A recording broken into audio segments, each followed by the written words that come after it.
मेरा घर यही जो अभी वो खंडर जैसा हो गया है, ये जो वो ब्लॉक दिख रहा है ना, वो उसके आगे एक टीना है, वही है मेरा घर। कितने लोग अंदर फंसे हुए हैं, कितने लोग को दबे हुए हैं, कुछ भी पता नहीं चल रहा है।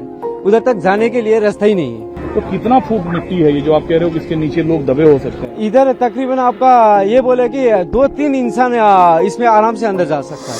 दूसरी तरफ जितने भी बंदे हैं वो लोग को कुछ खाना मिल रहा है, कुछ हुआ है उस जगह पे, कुछ भी पता नहीं। त्रिशूला नदीला आभाळ फाटल्यासारखं पाणी आलं आणि नेपाळमध्ये डोंगराच्या खोऱ्यांमध्ये वसलेली गावच वाहून गेली। नेपाळ आणि तिबेट दरम्यानच्या डोंगराळ भागांमध्ये हिमनग वितळून बनलेले तलाव फुटले आणि त्रिशूली नदीला पूर आला। या भीषण महापुरामुळे नेपाळमध्ये मोठं नुकसान झालंय। या नैसर्गिक आपत्तीत आतापर्यंत 359 जणांचा मृत्यू झालाय, तर 1000हून अधिक लोक बेपत्ता असल्याची माहिती आहे। मृतांचे अनेक देह हे वाहून सखल भागात गेले आहेत आणि तिथून ते बाहेर काढण्याचं काम सुरू आहे, पण मदत करताना अनेक अडचणी येत आहेत। ये घर आपका पीछे कौन सा घर था आपका? मेरा घर यही जो अभी वो खंडर जैसा हो गया है, ये जो वो ब्लॉक दिख रहा है ना, वो उसके आगे एक टीना है, वही है मेरा घर। तो घर तो पूरा नीचे चला गया? हाँ, पूरा नीचे डूब गया मेरा। डूब गया। हाँ, तो क्या एकदम से क्या हुआ था? एकदम से क्या हुआ था कि जो इधर से ये है ना, जो ये मिट्टी, ये जैसा वो मिट्टी का तरह ऐसा उड़ के आया था नदी से? हाँ, नदी से। उधर ये नदी आ रहा था बहुत बड़ा से, तो उधर छोटा था। ये रात की घटना थी? नहीं नहीं, ये सुबह की 9 बजे का 9 बजे क्या का। हुआ एकदम से? एकदम से वो तो वहाँ से वो आया, वो बम के तरह है ना आया, फिर ये इतना छोटा सा ये क्या बोलता है इसको, नदी, फिर बड़ा होके इधर आया, ये सब इधर।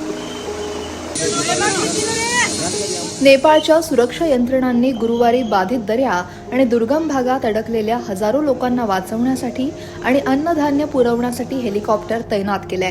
हा मार्ग पर्यटक आणि भाविकांचा मुख्य मार्ग असल्यानं 550हून अधिक विदेशी नागरिक बेपत्ता आहेत। यात 288 भारतीय, 63 अमेरिकन, 51 मलेशियाई आणि इतर देशातील नागरिकांचा समावेश आहे। त्रिशूली भागात अडकलेल्या 100 भारतीय भाविकांना आणि 25 चीनी कामगारांना सुखरूप बाहेर काढण्यात आलंय, पण तरीही अनेक जण मलब्यात दाबले गेले असल्याची शक्यता आहे।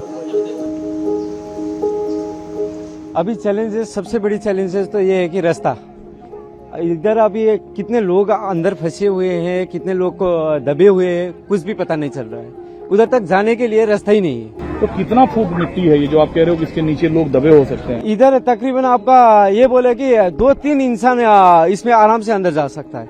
इतना ऊपर तक मिट्टी आ चुका है, रमल आ चुका है। तो अभी इधर पैदल तो कोई भी सोच भी नहीं सकता है कि इधर से आगे जाए। धस सकते नीचे? पूरा धस जाता है। हम लोग सुबह कोशिश भी किए थे, सुबह इधर नीचे से आपका सब निकाला गया। एक सब निकालने के लिए तकरीबन 45 मिनट लग गया था। दरम्यान भोटेकोशी नदीचा प्रवाह ढिगाऱ्यामुळे रोखला गेल्यानं तिथं कृत्रिम तलाव तयार झालाय। हा तलाव फुटून पुन्हा मोठा महापूर येण्याचा इशारा नेपाळच्या आपत्ती व्यवस्थापन प्राधिकरणानं दिलाय। त्यामुळे नदीकाठच्या रहिवाशांना सुरक्षित स्थळी हलवलं जात आहे। तिबेटच्या जिरॉंग भागात 558 लोक बेपत्ता आहेत, ज्यात 260 विदेशी नागरिक आहेत। चीनी पंतप्रधान ली चियांग यांनी गुरुवारी स्वतः आपत्तीग्रस्त जिरॉंग भागाला भेट देऊन पाहणी केली। चीनी भूवैज्ञानिकांनुसार 50 मीटर प्रतिसेकंद वेगानं आलेल्या या मातीच्या महापुरानं 20 किलोमीटरपेक्षा जास्त परिसराला उद्ध्वस्त केलंय। रेड क्रॉसच्या माहितीनुसार अनेक गावं पूर्णपणे उद्ध्वस्त झाली असून रस्ते आणि पूल तुटल्यानं संपर्क तुटलाय। त्यामुळे या दुर्घटनेतील एकूण नुकसानीची अचूक माहिती मिळायला वेळ लागतोय। Bureau report, लोकमत.com।